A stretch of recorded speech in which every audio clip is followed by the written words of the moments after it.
ದೇವರು ಪ್ರೀತಿಸುವ ಪ್ರೀತಿಯ ಬಿಗ್ ಜೆ ಟಿವಿ ಪ್ರಿಯ ವೀಕ್ಷಕರಿಗೆ ನಮ್ಮ ಕರ್ತನಾದ ಯೇಸು ಕ್ರಿಸ್ತನ ಹೆಸರಿನಲ್ಲಿ ನಿಮ್ಮನ್ನು ವಂದಿಸಿ ಸ್ವಾಗತ ಬಯಸ್ತಿದ್ದೇವೆ. ಬನ್ನಿರಿ, ದೇವರ ವಾಕ್ಯವನ್ನು ನಾವು ಅಧ್ಯಯನ ಮಾಡಿಕೊಳ್ಳೋಣ. ದೇವರ ವಾಕ್ಯವನ್ನು ಅಧ್ಯಯನ ಮಾಡಿಕೊಳ್ಳುವಂಥದ್ದು ಮಹಾಭಾಗ್ಯ. ಎಲ್ರಿಗೂ ಒಂದು ಭಾಗ್ಯ ಇಲ್ಲ. ದೇವರು ನನಗೂ ನಮಗೂ ಈ ಒಂದು ಅವಕಾಶವನ್ನು ಕೊಟ್ಟಿದ್ದಾರೆ. ಅದಕ್ಕಾಗಿ ಸ್ತೋತ್ರ. ಯಾಕಂದರೆ ಪರಲೋಕಕ್ಕೆ ಹೋದ ಮೇಲೆ ಕೀರ್ತನೆ 119 ವಚನದಲ್ಲಿ ಬರೆದಿದೆ, ಯೆಹೋವನೇ ನಿನ್ನ ಧರ್ಮಶಾಸ್ತ್ರವು ಪರಲೋಕದಲ್ಲಿ ಶಾಶ್ವತವಾಗಿ ಸ್ಥಾಪಿತವಾಗಿದೆ ಅಂತ ಹೇಳ್ಬಿಟ್ರು. ಹಾಗಾದರೆ ಎಫೆಸ 2:6-7 ವಚನದ ಪ್ರಕಾರವಾಗಿ ಪರಲೋಕ ಹೋದ ಮೇಲೆ ಕೂಡ ದೇವರ ವಾಕ್ಯವನ್ನು ನಾವು ಅಧ್ಯಯನ ಮಾಡಿಕೊಳ್ಬೇಕು. ಆದರೆ ಭೂಲೋಕದಲ್ಲಿರುವಾಗ ಕೊಲೊಸ್ಸೆ 3:16 ಪ್ರಕಾರ ಕ್ರಿಸ್ತನ ವಾಕ್ಯವು ಸಮೃದ್ಧಿಯಾಗಿ ನಮ್ಮಲ್ಲಿರಬೇಕು. ಆದ ಕಾರಣ ಈಗ ನಾವು ರೋಮ ಪತ್ರಿಕೆ 7ನೇ ಅಧ್ಯಾಯದಿಂದ the book of Romans chapter 7 ಅದರಲ್ಲಿ ನಾವು ಜಯ ಜೀವನದ 11 ರಹಸ್ಯಗಳು, 11 ಸೀಕ್ರೆಟ್ಸ್ ಆಫ್ ವಿಕ್ಟೋರಿಯಸ್ ಲೈಫ್ ಅಥವಾ 11 ಸೀಕ್ರೆಟ್ಸ್ ಆಫ್ ಓವರ್ಕಮಿಂಗ್ ಲೈಫ್. ಪ್ರಕಟಣೆಯ ಪುಸ್ತಕ ದೇವರು ಸಭೆಗಳಿಗೆ 2 ಮಾತು ಮತ್ತೆ ಮತ್ತೆ ಹೇಳುವಂಥದ್ದನ್ನು ಗಮನಿಸ್ತೇವೆ. ಪ್ರಕಟಣೆ 2ನೇ ಅಧ್ಯಾಯ ಮತ್ತು ಪ್ರಕಟಣೆ 3ನೇ ಅಧ್ಯಾಯದಲ್ಲಿ ಒಂದು, ದೇವರ ಕಡೆಗೆ ತಿರುಗು. 2ನೇದು, ಜಯಶಾಲಿಯಾಗಿರು. Repent, overcome. Repent, overcome. ಪಶ್ಚಾತ್ತಾಪ ಪಡು, ದೇವರ ಕಡೆಗೆ ತಿರುಗಿಕೋ. ಪಶ್ಚಾತ್ತಾಪ ಪಡು ಅಥವಾ ದೇವರ ಕಡೆ ತಿರುಗಿಕೋ ಮತ್ತು ಜಯಶಾಲಿಯಾಗಿರುವಂಥ. ಆದ ಕಾರಣ ಜಯಶಾಲಿಯಾಗಿರುವಂಥದ್ದು ಅಥವಾ ಜಯ ಜೀವನ ಜೀವಿಸುವುದಕ್ಕೆ 11 ರಹಸ್ಯಗಳಲ್ಲಿ ಮೊದಲನೇ ರಹಸ್ಯ ಏನಂದರೆ, ಕ್ರಿಸ್ತನ ಮೂಲಕ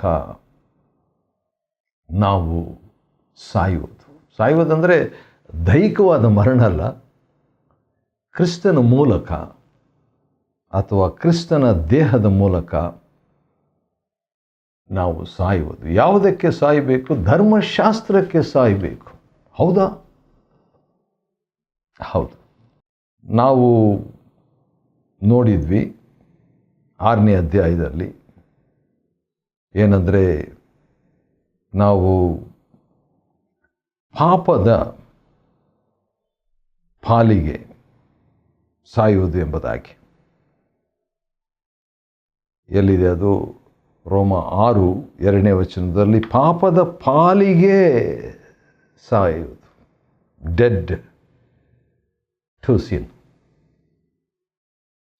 ರೋಮ 6:2. ಆದರೆ ಈಗ ನಾವು ಧರ್ಮಶಾಸ್ತ್ರದ ಪಾಲಿಗೆ ಸಾಯುವಂಥದ್ರ ಬಗ್ಗೆ ನಾವು ನೋಡ್ತಿದ್ದೇವೆ. ರೋಮ 7 ಮತ್ತು 4ನೇ ವಚನ. Death to law. ಯಾವ ಲಾ? Law of god. ಹೌದಾ? ಹೌದು. ರೋಮ 7ನೇ ಅಧ್ಯಾಯದಲ್ಲಿ ಪೌಲನು ಒಂದು ದೃಷ್ಟಾಂತವನ್ನು ಹೇಳ್ತಿದ್ದಾನೆ. ಅದು ಒಂದು ಮದುವೆಯ ದೃಷ್ಟಾಂತ. ಒಂದು ಊರಿನಲ್ಲಿ ಒಬ್ಬ ಗಂಡ ಮತ್ತು ಹೆಂಡತಿ, ಮದುವೆಯಾದಂಥ ಇಬ್ಬರು. ಆ ಗಂಡ ಬಂದು ಧರ್ಮಶಾಸ್ತ್ರ, ಹೆಂಡತಿ ಬಂದು ವಿಶ್ವಾಸಿ, ದೇವರನ್ನು ನಂಬಿದ ವ್ಯಕ್ತಿ. ಹಾಗಿರುವಾಗ ಏನಾಯಿತು? ಗಂಡ ಬದುಕಿರುವಾಗ ಹೆಂಡತಿ ಬೇರೆಯವ್ರನ್ನ ಮದುವೆ ಆಗಬಾರ್ದು. ಒಂದು ವೇಳೆ ಬೇರೆಯವ್ರನ್ನ ಮದುವೆ ಆದರೆ ಆಕೆಯು ವ್ಯಭಿಚಾರ. ಆದರೆ ಮದುವೆಯಾದ ಗಂಡ, ಧರ್ಮಶಾಸ್ತ್ರ ಎಂಬ ಗಂಡ ಒಂದು ವೇಳೆ ಸತ್ತು ಹೋದರೆ ದೇವರ ವಾಕ್ಯದ ಪ್ರಕಾರವಾಗಿ ವಿಧವೆಯಾದ ಆ ವಿಶ್ವಾಸಿ ಬೇರೊಬ್ಬ ಗಂಡನನ್ನು ಅಥವಾ ಬೇರೊಬ್ಬ ವ್ಯಕ್ತಿಯನ್ನು ಮದುವೆ ಆಗ್ಬೋದು. ಅದು ತಪ್ಪಲ್ಲ. ಯಾಕಂತ ಹೇಳಿದ್ರೆ ಅದನ್ನು ನಾನು ಓದ್ಬಿಟ್ಟು ಹೇಳ್ತೀನಿ, ಯಾಕಂದ್ರೆ ನಾನು ವಿವರಿಸಿ ಹೇಳೋಣ ಅಂತ ಪ್ರಯತ್ನ ಮಾಡಿದೆ. 3ನೇ ವಚನ, 7ನೇ ಅಧ್ಯಾಯ ರೋಮ 3ನೇ ವಚನ. ಹೀಗಿರುವಾಗ ಅವಳ ಪತಿಯು ಜೀವಂತನಾಗಿರುವಾಗ ಆಕೆಯು ಇನ್ನೊಬ್ಬನನ್ನು ಮದುವೆಯಾದರೆ ವ್ಯಭಿಚಾರಿಣಿ ಎಂದು ಎಣಿಸಿಕೊಳ್ಳುವಳು. ಆದರೆ ಪತಿಯು ಸತ್ತರೆ, ಅಂದರೆ ಗಂಡ ಸತ್ತರೆ, ಆಕೆಯು ಬೇರೊಬ್ಬನನ್ನು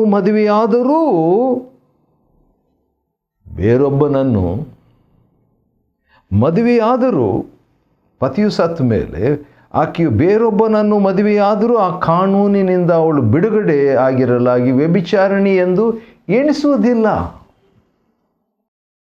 ಧರ್ಮಶಾಸ್ತ್ರಕ್ಕೆ ಮದುವೆಯಾದಂಥ ನಾವು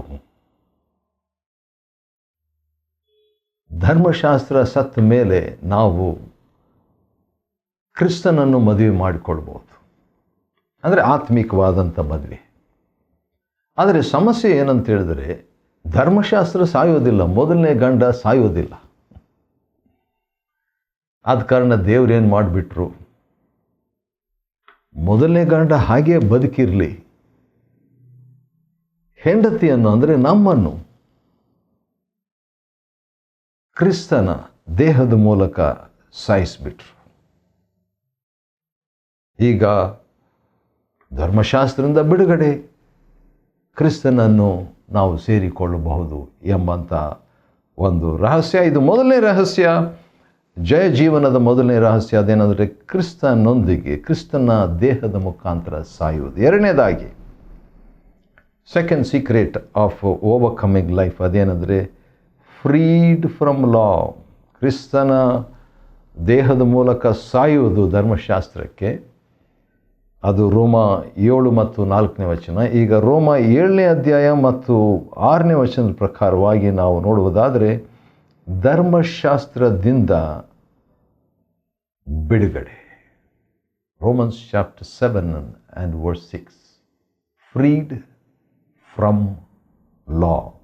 ಇದು ಎರಡನೇ ರಹಸ್ಯ. ಮೂರನೇ ರಹಸ್ಯ, walk in spirit, walk in the newness of spirit. ನವಜೀವನದಲ್ಲಿ ನಡೆಯೋದು ಅಥವಾ ಆತ್ಮನಿಂದ ನಡೆಯೋದು. ಅಂದರೆ ದೇವರಾತ್ಮನು ನಮ್ಮನ್ನು ನವಜೀವನದಲ್ಲಿ ನಡೆಯುವಂತೆ ಮಾಡುವಂಥದ್ದು. ಅದು ಕೂಡ ರೋಮ 7ನೇ ಅಧ್ಯಾಯ 6ನೇ ವಚನದಲ್ಲಿ ಇರುವಂಥ ವಾಕ್ಯ. ಆತ್ಮದಲ್ಲಿ ನಾವು ನಡೆಯುವಾಗ ಏನಾಗ್ತದೆ, ಜಯ ಜೀವನವನ್ನು ನಾವು ಮಾಡ್ತೇವೆ. ಈಗಾಗಲೇ ರೋಮ 7ನೇ ಅಧ್ಯಾಯದಲ್ಲಿ ಜಯ ಜೀವನದ 11 ರಹಸ್ಯಗಳನ್ನು ನಾವು ನೋಡಿಕೊಳ್ತಾ ಇದ್ದೇವೆ. ಅದರಲ್ಲಿ ಮೊದಲನೇ ರಹಸ್ಯ ಕ್ರಿಸ್ತನ ದೇಹದ ಮೂಲಕವಾಗಿ ಸಾಯುವಂಥದ್ದು. ಎರಡನೇ ರಹಸ್ಯ ಧರ್ಮಶಾಸ್ತ್ರದಿಂದ ಬಿಡುಗಡೆ ಆಗುವುದು. ಮೂರನೇ ರಹಸ್ಯ ನಾವು ಆತ್ಮನಲ್ಲಿ ಹೊಸಬರಾಗಿ ನಡೆಯೋದು. ನಾಲ್ಕನೇ ಒಂದು ರಹಸ್ಯ, ಇದು ಕೂಡ ಸ್ವಲ್ಪ ವಿಚಿತ್ರವಾಗಿದೆ. ಅದೇನೆಂದರೆ ಪಾಪವನ್ನು ಕೊಲ್ಲುವುದಂತ ನಾನು ಬರ್ಕೊಂಡಿದ್ದೇನೆ. ಅದನ್ನು ಹೇಳಲಿಕ್ಕೆ ಇಷ್ಟಪಡ್ತೇನೆ. ಅದೇನೆಂದರೆ ರೋಮ 7ನೇ ಅಧ್ಯಾಯ ಮತ್ತು 8ನೇ ವಚನದಲ್ಲಿ ಈ ರೀತಿಯಾಗಿದೆ, ಧರ್ಮಶಾಸ್ತ್ರವಿಲ್ಲದೆ ಪಾಪವು ಸತ್ತದ್ದಾಗಿರುತ್ತದೆ. ಈಗ ಧರ್ಮಶಾಸ್ತ್ರ ಸಾಯೋದಿಲ್ಲ, ಆದರೆ ಧರ್ಮಶಾಸ್ತ್ರದ ಬಿಡುಗಡೆ ಆದದ್ದರಿಂದ ಧರ್ಮಶಾಸ್ತ್ರವಿಲ್ಲದೆ ಪಾಪವು ಸತ್ತದ್ದಾಗಿರ್ತದೆ. ಆಟೋಮೆಟಿಕ್ ಆಗಿ ಏನಾಗ್ತದೆ, ಧರ್ಮಶಾಸ್ತ್ರ ಇಲ್ಲ ಅಂತ ಹೇಳಿದ ಮೇಲೆ ಪಾಪಕ್ಕೆ ಜೀವ ಬರಲ್ಲ. ಧರ್ಮಶಾಸ್ತ್ರ ಇದ್ದರೆ ಪಾಪಕ್ಕೆ ಜೀವ ಬರ್ತದೆ. ಆದ ಕಾರಣ ಧರ್ಮಶಾಸ್ತ್ರ ಇಲ್ಲದೆ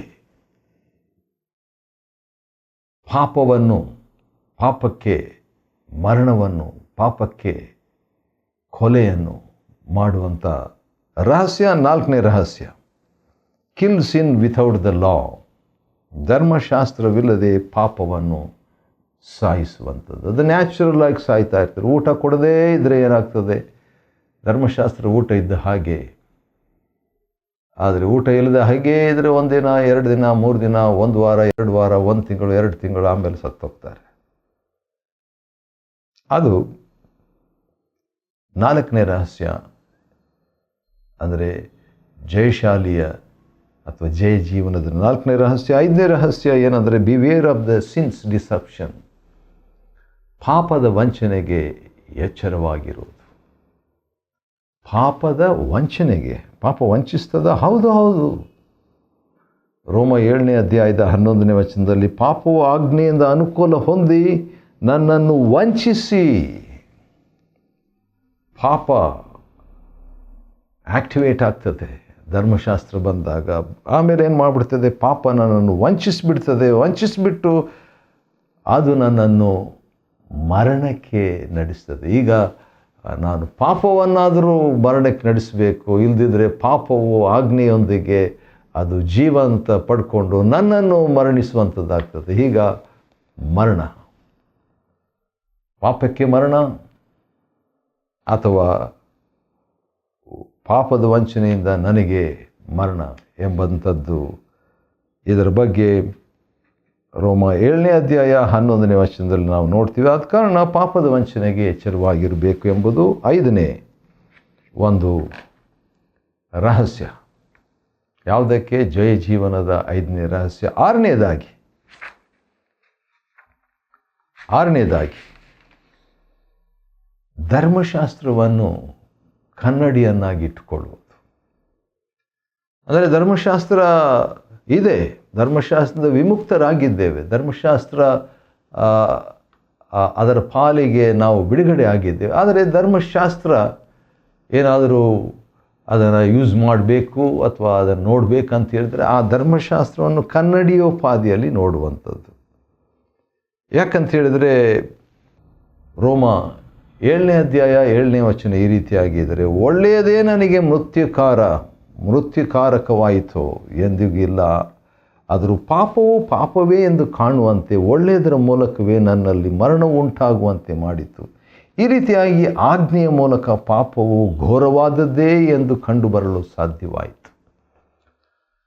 ಹಾಗಾದರೆ ಧರ್ಮಶಾಸ್ತ್ರದ ಒಂದು ಕೆಲಸ ಏನಂತ ಹೇಳಿದರೆ, ಪಾಪವನ್ನಾಗಿ ಪಾಪವು ಘೋರವಾದದ್ದು ಅನ್ನುವಂಥದ್ದನ್ನು ಸೂಚಿಸುವಂಥದ್ದು. ಒಂದು ಕಡೆಯಿಂದ ನಾವು ಧರ್ಮಶಾಸ್ತ್ರಕ್ಕೆ ನಾವು ಇಜ್ಜೋಡಾಗಬಾರ್ದು. ಯಾಕಂತ ಹೇಳಿದರೆ ಧರ್ಮಶಾಸ್ತ್ರದಿಂದ ಬಿಡುಗಡೆ ಆಯಿತು. ಆದರೆ ಒಂದು ವೇಳೆ ಧರ್ಮಶಾಸ್ತ್ರ ಇದ್ದರೆ ಅದೊಂದು ಕನ್ನಡಿಯೋಪಾದಿಯಲ್ಲಿ ಅದನ್ನು ನೋಡುವಂಥದ್ದು, ಕನ್ನಡಿಯೋಪಾದಿಯಲ್ಲಿ ಅದನ್ನು ಅನುಮತಿಸುವಂಥದ್ದು. ಆವಾಗ ಪಾಪದ ಘೋರತ್ವವು ನಮಗೆ ತೋರಿಸ್ತದೆ. ಆ ಪಾಪದ ಘೋರತ್ವವು ನಮಗೆ ಕಂಡು ಬಂದಾಗ ನಾವು ಘೋರವಾದದ್ದನ್ನು ಪ್ರೀತಿಸಲಾರೆವು, ಭಯಂಕರವಾದದ್ದನ್ನು ಪ್ರೀತಿಸಲಾರೆವು, ಅಸಹ್ಯವಾದದ್ದನ್ನು ಪ್ರೀತಿಸಲಾರೆವು, ಹೇಸುವಂಥದ್ದನ್ನು ಪ್ರೀತಿಸಲಾರೆವು. ಯಾಕಂದರೆ ಯೆಹೋವನ ಭಯವು ಪಾಪ ದ್ವೇಷವನ್ನು ಉಂಟು ಮಾಡ್ತದೆ. ಜ್ಞಾನೋಕ್ತಿ 8:13. ಆದ ಕಾರಣ ದೇವರು ನಮ್ಮಲ್ಲಿ ಪಾಪ ದ್ವೇಷವನ್ನು ಉಂಟು ಮಾಡಲಿ. 7ನೇದಾಗಿ ಅಂದ ಹಾಗೆ ನಾವು ಏನು ನೋಡ್ಕೊಳ್ತಾ ಇದ್ದೀವಿ ಅಂದರೆ, ರೋಮ ಪತ್ರಿಕೆ 7ನೇ ಅಧ್ಯಾಯದಿಂದ ನಾವು ಜಯ ಜೀವದ 11 ರಹಸ್ಯಗಳನ್ನು ನೋಡ್ಕೊಳ್ತಾ ಇದ್ವಿ. ಜಯ ಜೀವನದ 11 ರಹಸ್ಯಗಳು, 11 ಸೀಕ್ರೆಟ್ಸ್ ಆಫ್ ಓವರ್ಕಮಿಂಗ್ ಲೈಫ್. ಅದರಲ್ಲಿ 7ನೇ ರಹಸ್ಯ ಏನಂತ ಹೇಳ್ಬಿಟ್ಟು ನೋಡುವಾಗ 17ನೇ ವಚನದಲ್ಲಿದೆ. 7ನೇ ಅಧ್ಯಾಯ 17ನೇ ವಚನದಲ್ಲಿ 7ನೇ ರಹಸ್ಯ ಇದೆ. ಅದೇನೆಂದರೆ, ಸಿನ್ ಇನ್ ಯು ಡಸ್ ಸಿನ್. ಇದು ಅರ್ಥ ಮಾಡಿಕೊಳ್ಳುವಂಥದ್ದು ಕಷ್ಟ. ಎಲಿಯಾಸ್ ಅಸ್ಲಾಕ್ಸನ್ ಎಂಬಂಥ ಮಹಾಭಕ್ತರು,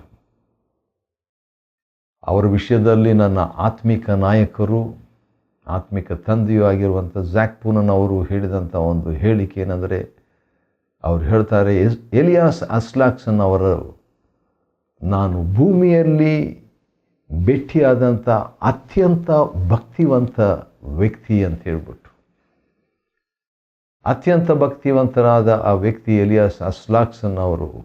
ಇದರ ಬಗ್ಗೆ ಈ ರೋಮ 7:17 ಬಗ್ಗೆ ಒಂದು ಮಾತನ್ನು ಹೇಳ್ತಾರೆ. ಅದು ನನಗೆ ಇತ್ತೀಚೆಗೆ ಓದ್ತಾ ಇದ್ದೆ. ಅವ್ರು ಹೇಳುವಂಥದ್ದು ಇಷ್ಟೇ,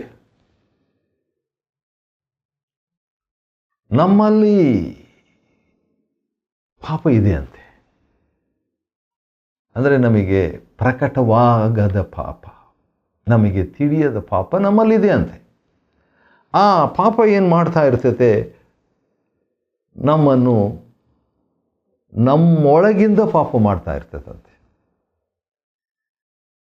ನಾನಲ್ಲ, ನನ್ನ ಒಳಗಿರುವ ವಾಸವಾಡುವ ಪಾಪ ಅದನ್ನು ಮಾಡ್ತದಂತೆ.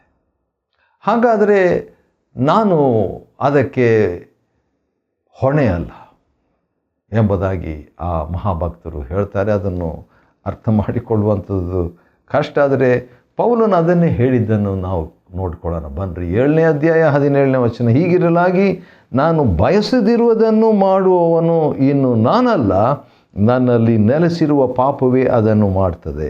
ಆದ ಕಾರಣ ಈ ಒಂದು ಸತ್ಯವನ್ನು ನಾವು ಗ್ರಹಿಸುವಾಗ ಪಾಪದ ಮೇಲೆ ಜಯ. 8ನೇದಾಗಿ, ಇಂಥ ಒಂದು ಪಾಪವೇ ನನ್ನಲ್ಲಿ ನೆಲೆಗೊಂಡು ಪಾಪವನ್ನು ಮಾಡ್ತಾ ಇದೆ ಅಂತ ಹೇಳ್ಬಿಟ್ಟು 2 ಸಾರಿ ಪೌಲನು ರೋಮ 7:17, 7:20 2 ಸಾರಿ ಹೇಳುವಾಗ ಇಂಥ ಒಂದು ದುರವಸ್ಥೆಯಿಂದ ನಮ್ಮನ್ನು ಬಿಡಿಸುವವರು ಯಾರು ಅಂತ ಒಂದು ಪ್ರಶ್ನೆ ಬರ್ತದೆ. ಹೌದು, ಈ ಮರಣಕರವಾದ ದೇಹದಿಂದ ಯಾರು ಬಿಡಿಸಬಲ್ಲರು ಅಂತ ಹೇಳ್ಬಿಟ್ಟು ರೋಮ 7:24 ಪೌಲನು ಹೇಳ್ತಾನ್ರಿ. ಹೌದು, ಆ ಪ್ರಶ್ನೆ ಕೇಳುವುದರಿಂದ ನಮಗೆ ಪಾಪದ ಮೇಲಿನ ಜಯ ಲಭ್ಯವಾಗ್ತದೆ. ಅಂಥ ಒಂದು ಬಯಕೆ ಇರಬೇಕು. ಓ ದೇವರೇ, ನನ್ನನ್ನು ಯಾರು ಬಿಡಿಸ್ತಾರೆ? ಮರಣಕರವಾದಂಥ ಈ ದೇಹದಿಂದ ನನ್ನನ್ನು ಯಾರು ಬಿಡಿಸ್ತಾರೆ ಅಂತ ಹೇಳ್ಬಿಟ್ಟು ನಾವು ಹಾರೈಸುವಂಥ ಹಾರೈಸುವಿಕೆ ನಮಗೆ ಬಿಡುಗಡೆ ಅಂತ ಇರ್ತದೆ. ಯಾವ ರೀತಿಯಾಗಿ ಅಂತ ಹೇಳಿದರೆ, ವಿಮೋಚನ ಕಾಂಡ 3ನೇ ಅಧ್ಯಾಯದಲ್ಲಿ ಅವರು ನರಳಾಟದಿಂದ, ಈ ಬಂಧನದಿಂದ ವಿಮೋಚನ ಕಾಂಡದಲ್ಲಿ ಇಸ್ರಾಯೇಲರು, ದೇವಜನರು, ದೇವರನ್ನು ನಂಬಿದವರು, ಅಬ್ರಹಾಮನ ಸಂತತಿಯವರು ನಿಟ್ಟುಸಿರು ಬಿಡ್ತಾ ಗುಲಾಮತನದಲ್ಲಿ ಇದ್ದಾಗ ದೇವರು ಅವರ ನಿಟ್ಟುಸಿರನ್ನು ಕೇಳಿದರು. ಹಾಗೆಯೇ ನನ್ನನ್ನು ಬಿಡಿಸುವವರು ಯಾರು ಎಂಬಂಥ ನಿಟ್ಟುಸಿರು ನನ್ನಲ್ಲಿದ್ದ ಪಕ್ಷದಲ್ಲಿ ದೇವರು ನನ್ನ ಪ್ರಾರ್ಥನೆಯನ್ನು, ನನ್ನ ಬಯಕೆಯನ್ನು, ನನ್ನ ನಿಟ್ಟುಸಿರನ್ನು ಕೇಳಿ ಬಿಡುಗಡೆ ಮಾಡ್ತಾನೆ. 25ನೇ ವಚನ, ನಮ್ಮ ಕರ್ತನಾದ ಯೇಸು ಕ್ರಿಸ್ತನ ಮೂಲಕವಾಗಿ ದೇವರಿಗೆ ಸ್ತೋತ್ರ. ಯಾಕೆ? ಬಿಡಿಸುವಂಥ ವ್ಯಕ್ತಿ ಇದ್ದಾರೆ. ಯಾರದು? ಕ್ರಿಸ್ತನಿಂದ ಬಿಡುಗಡೆ. ಹಾಗಾದರೆ 9ನೇ ರಹಸ್ಯ, ಜೀವನದ 9ನೇ ರಹಸ್ಯ ಕ್ರಿಸ್ತನು. 10ನೇ ರಹಸ್ಯ ಅದೇನಂತ ಹೇಳಿದರೆ, ಇದು ಕೂಡ ಅರ್ಥ ಮಾಡಿಕೊಳ್ಳಿ ಕಷ್ಟ. 25ನೇ ವಚನದ 2ನೇ ಭಾಗದಲ್ಲಿ, ನನ್ನಷ್ಟಕ್ಕೆ ನಾನು ನನ್ನ ಮನಸ್ಸಿನಲ್ಲಿ ದೇವರ ನಿಯಮಕ್ಕೆ ಗುಲಾಮನಾಗಿದ್ದು, ಮನಸ್ಸಿನಲ್ಲಿ ದೇವರ ಸೇವೆ ಮಾಡುವುದು, ಅದು 10ನೇ ರಹಸ್ಯ ಆ ಜಯ ಜೀವನಕ್ಕೆ. 11ನೇದು ಸ್ವಲ್ಪ ಕಷ್ಟ. ಯಾಕಂದರೆ ನನ್ನ ದೇಹದಲ್ಲಿ ಅಥವಾ ಮಾಂಸಭಾವ ದೇಹದಲ್ಲಿ ಪಾಪದ ನಿಯಮಕ್ಕೆ ಗುಲಾಮನಾಗಿದ್ದೇನೆ ಅಂತ ಹೇಳ್ತಾನೆ ರೀ. ಇದು 11ನೇ ರಹಸ್ಯ. ಏನಂತ ಹೇಳಿದರೆ, ನಮಗೆ ಗೊತ್ತಿಲ್ಲದಂಥವುಗಳನ್ನು ನಮ್ಮ ಮಾಂಸದಲ್ಲಿ ನಾವು ಮಾಡ್ತಾ ಇರ್ತೀವಲ್ಲ, ನಮ್ಮೊಳಗಿರುವಂಥ ಪಾಪ ಮಾಡ್ತಾ ಇದೆ. ಆದ ಕಾರಣ ಆ ರೀತಿಯಾಗಿ ತಿಳಿಯದವುಗಳನ್ನು, ಬೆಳಕಿಲ್ಲದ ಪಾಪಗಳನ್ನು ನಾವು ಮಾಡ್ತಾ ಇರುವಂಥದ್ದು, ಅದು 11ನೇ ರಹಸ್ಯ ಜಯ ಜೀವನಕ್ಕೆ. ಹೌದು, ರೋಮ 7ನೇ ಅಧ್ಯಾಯದಲ್ಲಿ ನಾವು ಇವುಗಳನ್ನು ನೋಡುವಾಗ ನಮಗೆ ಸ್ವಲ್ಪ ಕಷ್ಟಕರವಾಗಿ ನಮ್ಗೆ ಅನಿಸ್ಬೋದು. ಅದಕ್ಕೆ ನಮಗೆ ಪವಿತ್ರ ಆತ್ಮನನ್ನು ದೇವರು ಕೊಟ್ಟಿರೋದು. ರೋಮ 8ನೇ ಅಧ್ಯಾಯದಲ್ಲಿ ಪವಿತ್ರ ಆತ್ಮನ ಜೀವನ ನಮಗೆ ಹೇಗೆ ಜಯವನ್ನು ಕೊಡ್ತದೆ ಎಂಬುದಾಗಿ ಇನ್ನಷ್ಟು ಭಾಳ ಸ್ಪಷ್ಟವಾಗಿ ಹೇಳುವಂಥದ್ದನ್ನು ನಾವು ನೋಡ್ಬೋದು. ಆದುದರಿಂದ ರೋಮಪತ್ರಿಕೆ 7ನೇ ಅಧ್ಯಾಯದಿಂದ ಜಯ ಜೀವನದ 11 ರಹಸ್ಯಗಳನ್ನು ನಾವು ಅಧ್ಯಯನ ಮಾಡಿಕೊಳ್ಳುವಂತೆ ದೇವರು ಕೊಟ್ಟ ಕೃಪೆಗಾಗಿ ಆತನಿಗೆ ಸ್ತೋತ್ರವಾಗಲಿ. ದೇವರು ನಿಮ್ಮನ್ನು ಆಶೀರ್ವದಿಸಲಿ.